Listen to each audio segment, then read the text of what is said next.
Beginilah penampakan dari lokasi penghancuran kendaraan militer Angkatan Bersenjata Ukraina di wilayah Belgorod. Perang hebat baru saja berlangsung di wilayah ini. Rekamannya ramai beredar di media sosial Telegram pada Rabu 24 Mei 2023. Beberapa kendaraan militer hancur total. Diketahui imbas dari serangan sabotase di wilayah Belgorod ini, 1 orang dikabarkan tewas.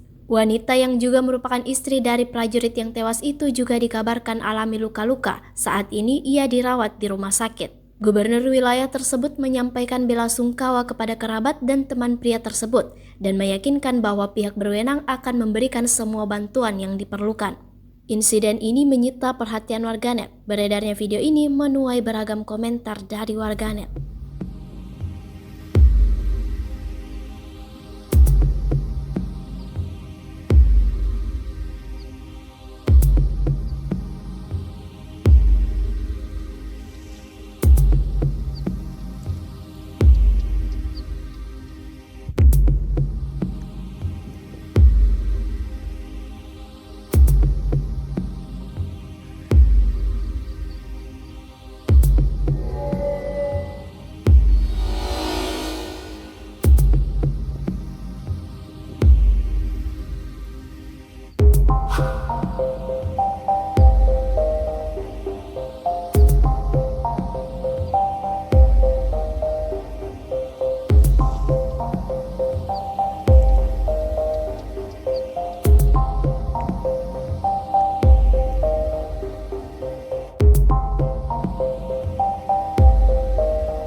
Terima kasih sudah nonton.